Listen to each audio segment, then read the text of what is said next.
Hey everybody, it's Wale here. Just a heads up, I'm gonna be doing actually a double review on episode 126 and 127 of Dragon Ball Super, just because I ended up having some issues with my computer and pretty much they didn't get resolved up until the next episode came out. So I essentially, after my review, I wasn't able to edit it properly. And I decided, why not just make a dual review? So 126 and 127 are going to be in this video. I'll go ahead and get right into it. The outcome of this fight is anybody's guess!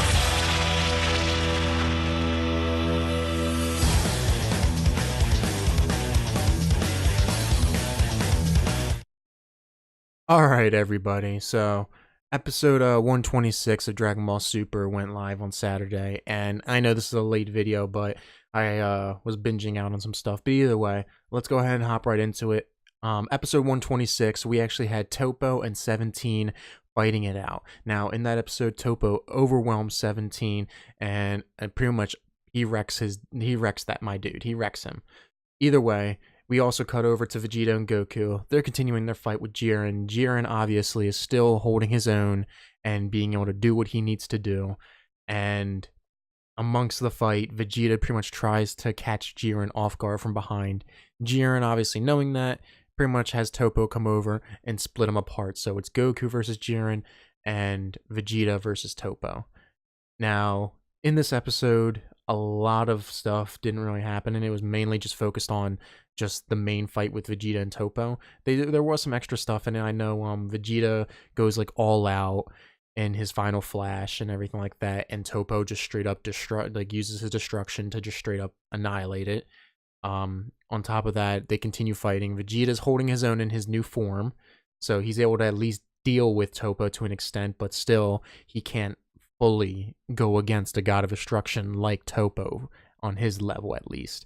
Now, the only issue is, again, that whole thing with destruction, and that's really the main thing that's cutting him out of the picture. But other than that, Vegeta decides that he's going to use his ultimate move, which I thought was phenomenal, that they made this like little scene right here. They made this little flashback, if you will, to Vegeta blowing himself up in the Buu saga when he was in his Majin state. I thought that was awesome that they actually made that recall to it.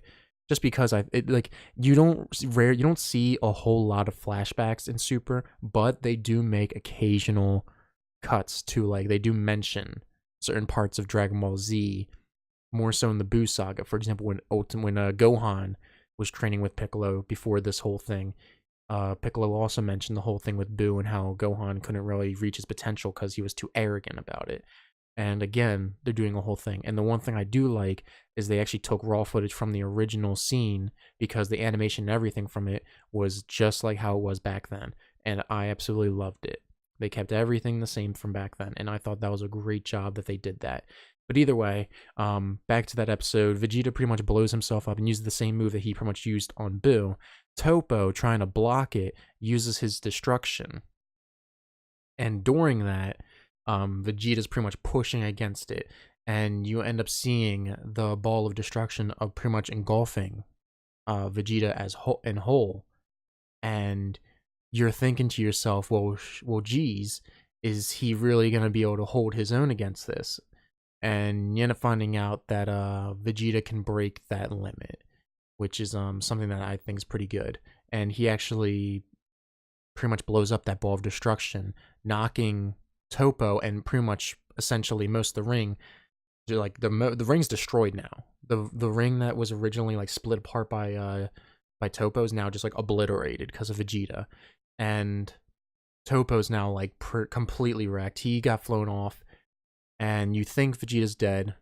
In reality, he's not dead. People just realize that, oh, he survived it. He's strong enough to be able to survive it. Because he was in his blue state, I think that's what they said. I think that was the excuse that they used to pretty much explain why he didn't die.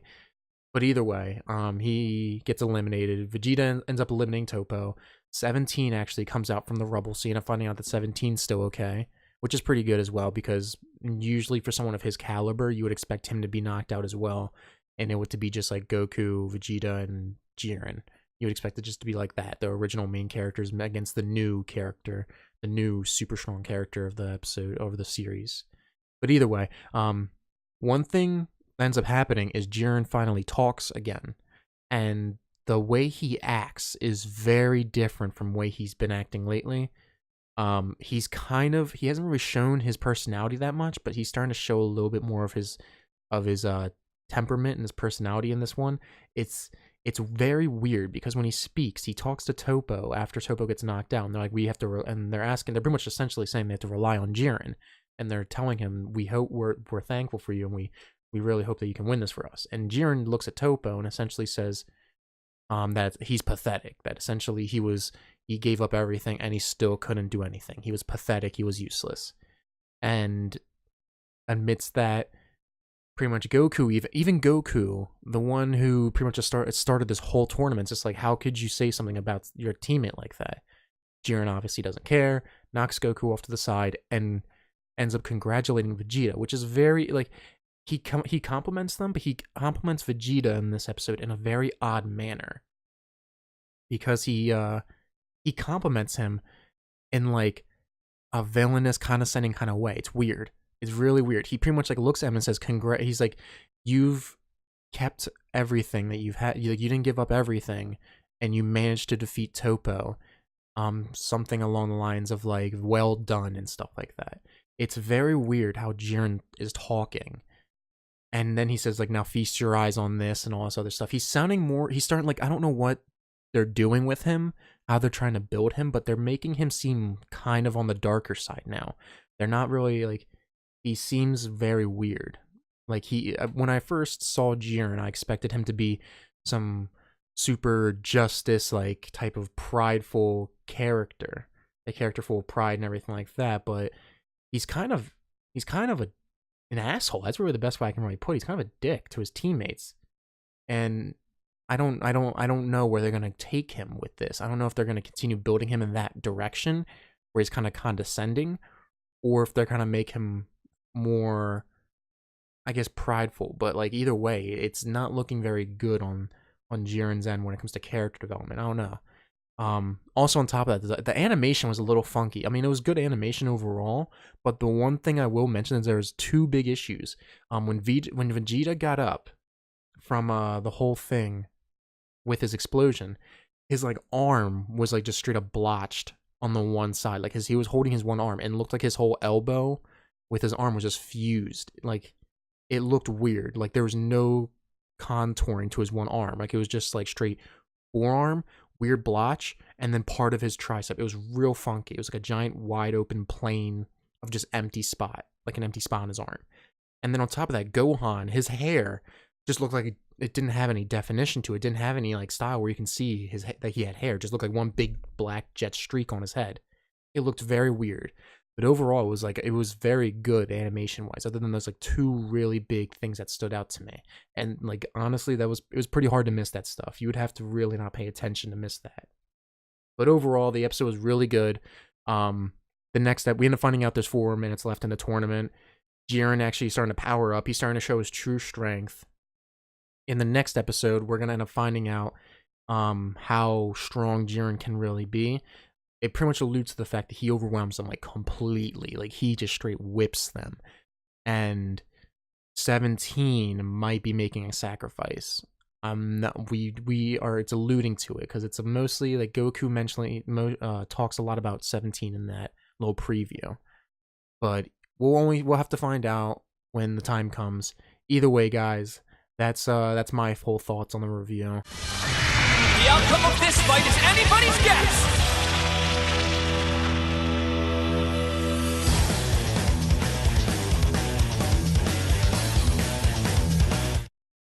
So, episode 127.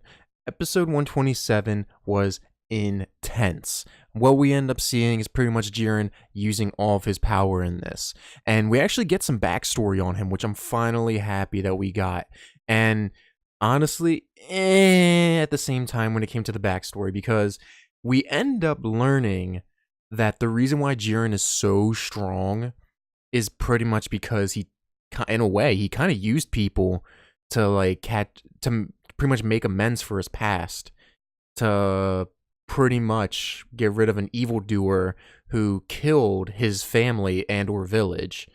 and it's pretty ridiculous because he was so weak that he not only lost that villain that one time, not two times, but a third time on top of that.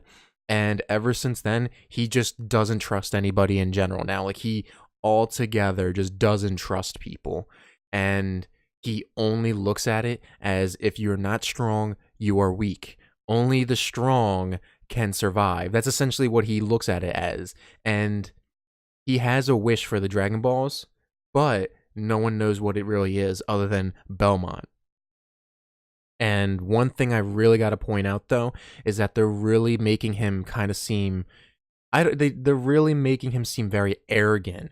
When they first had him appear in the anime, he seemed more like a kind of more of a good guy than a bad guy now. He was kind of more of a only on, like, he focused on justice the whole time. Like, he was all about, like, it seemed like he was all about justice and just getting what needed to be done. He didn't seem like he was very interested in it. Only to find out now the reason why he wasn't so interested is because he looked down on everyone so much. Everyone was so weak that he just pretty much didn't even want to bother with them. And that's why. And the reason why he praised Vegeta is because Vegeta showed his strength.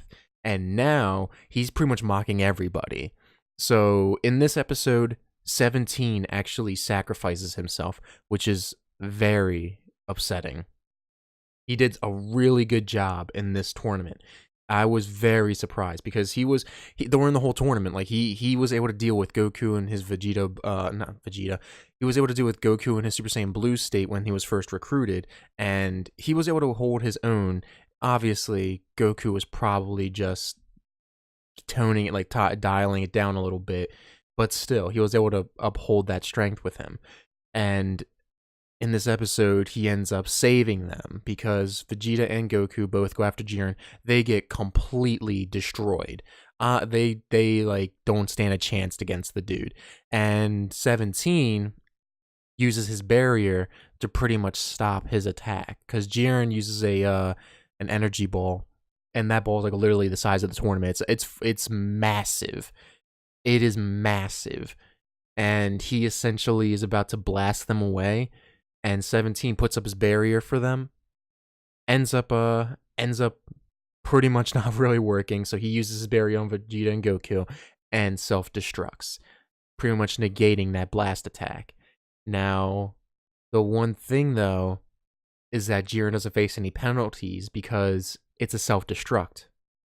It doesn't count towards him at all, and that kind of sucks a little bit. But one thing that 17 that I thought was pretty funny is that he just told Jiren straight up, "I'm gonna use the Dragon Balls to, like, go on a cruise with my family," and everyone's just like, "What?" Even Belmont was just like, "Yeah, no, I don't like that. I don't like that at all." And I find it funny because we end up learning that, like, 17, he doesn't really care that much. He really doesn't care that much about it. And in fact, the tournament he's only using just so he can go ahead and see his family afterwards. That's all he cares about is his family. And I respect that. But at the same time, I find it interesting that they're using, I guess, Jiren now as, like, I guess, kind of an anti-hero. It's weird how they have him. But there wasn't that much to the story other than that stuff. We end up learning about a little bit about Jiren, that he started out as just a young village kid. He stumbled upon an evildoer. He saw his family get murdered in front of him, and he couldn't do anything about it. He ends up being taken in by another guy. The dude trains him to be strong. Jiren then rises up with his master and other people and tries to go after the evildoer. They all end up getting killed except for Jiren. And again, he tries one more time to rise up, ends up losing everybody again. So he ends up losing complete trust. That's really essentially the most that we learned about him so far. Other than that, he's completely still just an asshole. It's really the best way to put it. He's just the worst right now. He is just being so arrogant. And right now we're at that part where Vegeta and Goku are pretty much left. I don't know about Frieza though. Again, Frieza did hop in a little bit, and he was doing his thing. He hopped in, tried to get at him. Jiren just rocked him, and Frieza just didn't stand a chance. Even in his golden state, nothing at all. So because of that, we don't know if Frieza's knocked off the stage or not. He didn't appear, and they didn't mention him being knocked off. So I think Frieza might end up helping Goku and Vegeta. But for right now, it's just Goku and Vegeta that are going to be fighting Jiren. And yeah, animation was great. I didn't really see many errors with it. The backstory on Jiren was good, that they at least are starting to touch on it more, and I'm glad that they're starting to slowly develop him a little bit more so you know why he is the way he is. But other than that, it was mainly just fighting. I mean, there really wasn't a whole lot of developing other than the development with Jiren, and that's about it. The next episode, though, looks super interesting. The reason being is because Vegeta is going to be 1v1ing Jiren. And we all know by the title, it even says Vegeta Falls is, I think, one of the parts of the title. But we pretty much know that Vegeta's going to be probably being knocked out of the tournament this next episode. And I wonder how it's going to happen. Because if something happens to Vegeta again, where, let's say, it's like another self-destruct or something like that, or it's something else that happens where Jiren doesn't get penalized. I don't even know how to pronounce that word. What is going on? But if something like that happens, Goku's probably going to lose his mind. He's probably going to lose his mind. And the only way Goku can stand a chance against Jiren and defeating him is if he goes Ultra Instinct. Now, I think something that'd be really cool is if somehow they fused, but that's not going to happen. We're not going to see Vegeta in this at all. But either, I thought it would be something cool to at least touch base upon. But, I mean, that's really the basis of 127. 128, obviously, is going to be Vegeta versus Jiren. And obviously, we all know how that's going to turn out, but it's still going to be something interesting to watch. Either way, guys, that's going to be episode 127. Hopefully, you also enjoyed the episode 126 review I had earlier in this video. This is kind of just a sporadic one. I'm going to try to go ahead and keep this stuff more on tabs, obviously. But either way, guys, my name is Wale. I'm signing out. Have a good one, guys. Hopefully, you enjoy the rest of your day and or night whenever you're watching this. Have a good one.